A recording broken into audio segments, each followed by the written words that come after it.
Joni, congratulations! You have qualified for the Paris Olympics. Ah, Thank you, ma'am. gaano ka kasaya sa nagawa mo? Sobrang saya, ma'am. Hindi ko po in-expect, ma'am, na makakwalified po ako. Ah, hindi mo in-expect? Opo. Bakit? Bakit? Kasi ano po, ma'am, yung mga nakalaban ko po dati, malalakas po talaga, ma'am. Hindi po talaga ako sa kanila makalapit. Hmm. Okay. So, kailangan mong mag-finish ng top 5 para mag-qualify and nagawa mo Opo. ng top 4. Then sabi mo dati hindi ka nakakalapit sa mga mismong nakalaban mo ngayon. So, Opo. paano mo nagawa? Anong ginawa mo? Nalagpasan ko po yung iba. Oo nga, paano nangyari? Anong strategy mo? Sa training po, ma'am, tuloy-tuloy po yung training ko. Last talaga yung Yung? absent po sa training. Walang absent. Okay. So, ang ginawa mo, consistency talaga sa training. Opo. Okay. Disiplina po sa sarili. Okay. Nakatulong ba yung isang buwan yung training sa China? Opo, sobra, ma'am. Sobra Okay. po. Anong mga ginawa nyo doon na iba na sa palagay mo ay nakatulong sa performance mo ngayon? Actually, ma'am, yung ano po dun, yung weather, sobrang lamig po.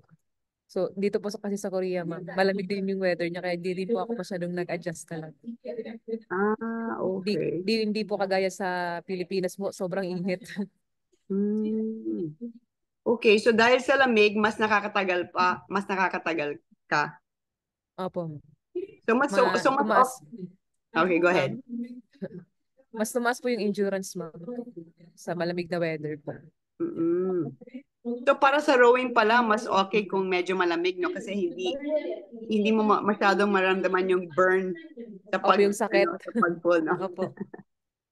Pero yung nagawa mo ngayon, yung 7 minutes 49, gaano kahirap ang naranasan mo doon? Like gaano kasakit yung mga braso mo, yung likod mo, yung binti mo?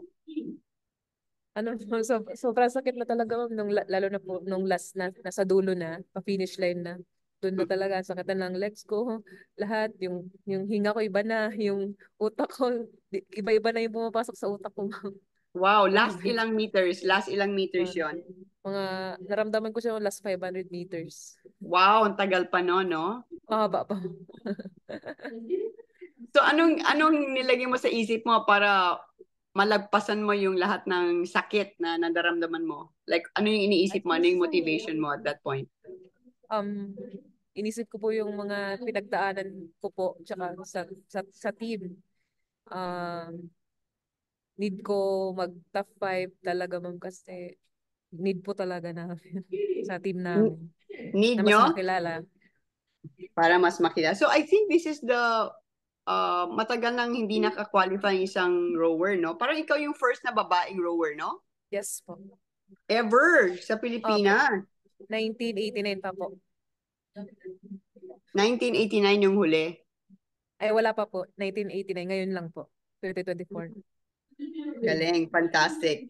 So, sabi mo kanina, hindi mo ini-expect na magka-qualify ka, pero ngayon, qualified ka na sa Paris. So ngayon, dapat iba na yung mindset mo. Pa-Olympics ka na, you will be called an Olympian. Uh, Anong feeling mo doon? Sobrang saya po. Kasi first time ko to makapasok sa Olympics po. And yung mga makakalaban mo sa Olympics, nandyan rin sila, di ba? Yung iba lang po, yung 5 lang po na nakalaban ko. Tapos, Hmm. mas marami po pag nandun na po kami sa Olympics. Ilang countries na po yun. So ngayon, siguro magpo-push ka pa para pilitin mo magka-medal doon, di ba? Opo, ma'am. Ilang years ka na nagro-rowing, Joni? 8 years na po, ma'am. Okay, so paano ka napasok sa sport na yan? Did you come from another sport? Dati po akong volleyball, ma'am. Sa Bicol po ako galing. Volleyball po talaga yung laro ko. Okay, sa high school? Opo. Okay, 5 years tapos po ako paano, nag-volleyball. 5 years. So paano ka nakalipat sa rowing? Paano nangyari? Actually, ma'am, yung isang coach ko po is taga Bicol po siya. Naghahanap po kasi siya ng matagad na babae. So, nung pumunta po siya sa bahay, akala ko, beach volley. Kasi yung tinutukoy niya, sa tubig. Tapos, Mm. matangkad po yung coach ko eh. Nasa 6'2" yung height niya. Akala ko beach volley po. Eh, yun po yung laro ko eh. Volleyball po talaga ako. Tapos, yun po, in-explain niya sa akin na try ko daw yung rowing. Pero wala po talaga akong knowledge nun, ma'am. Nung As time na in, yun. wala talaga. So, Wala po. start from scratch ka talaga. Wow, in 8 years, grabe yung improvement mo. Anong height mo ba? 5'5". 5'5". Okay. So, ano ba yung ibang mga kapatid mo? Are they also into sports or hindi? Into sport po. Anong Basketball po. sport? Basketball po. Yung kapatid mo lalaki, basketball. Opo. Okay, what about yung mga magulang mo? Pinasukan rin ba nila yung sports? Ay, hindi po, ma'am. Hindi Ano po. yung trabaho ng mga magulang mo? Yung papa ko po, painter po. Yung mama ko po, housewife lang po. Yung papa ko po, painter po. Okay. So, gaano ka importante itong nagawa mo para sa iyo at para sa pamilya mo, Joni? Natawagan mo na sila? Opo, kanina po. Umiyak po. Umiyak. That's nice. So, naisip mo na ba kung anong gagawin mo sa Paris? Ano ba yung uh, sa palagay mo ay magiging pinaka-memorable mo sa Olympics? Ano yung gusto mong gawin doon? Siguro maggala po after competition. Okay, what date is your competition sa rowing? June? June po yung alas po, ma'am. Kasi magte-training camp po kami ng ma'am. Ng isang buwan po dun sa France po, Paris. Isang buwan Oh, daw po training daw. okay, then anong day yung actual competition mo ng rowing? August po. Okay, Johnny, so sino yung mga gusto mong pasalamatan sa sa mga tumulong sa iyo?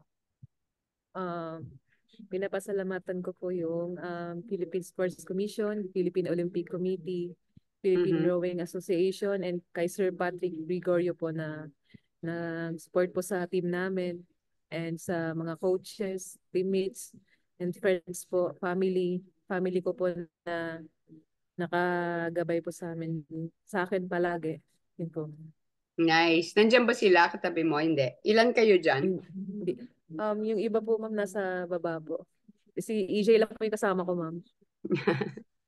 Okay, well, super congratulations, Joni. I'm so proud of you. At keep Thank you up the po. good work. Thank you sa pagtiis mo ng sakit. Kasi alam ko yung last 500 meters na yon, talagang parang forever, no? Forever na maalala. Okay. EJ, thank you so much. You were Yep, saying that Joni was crying already towards the end? she was. Even yesterday po in her semifinals race. How can you see that she's crying sa malayo? Oh, sorry, this happened when she was already docking.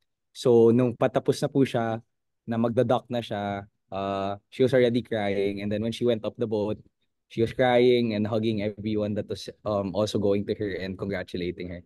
Nice. So going into the finals, you knew or she knew that she had to be finished top 5, right? Top 5 would qualify. Yes, yes, yes. Okay, so So, she made it one better. She finished 4th.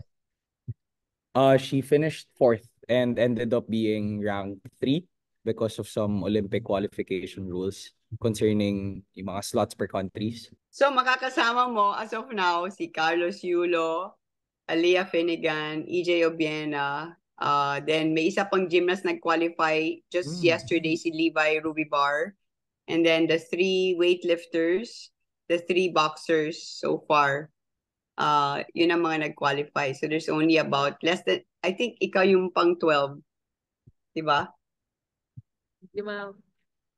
Sana mabisita kita sa La Mesa, no? You're rowing there. Di po.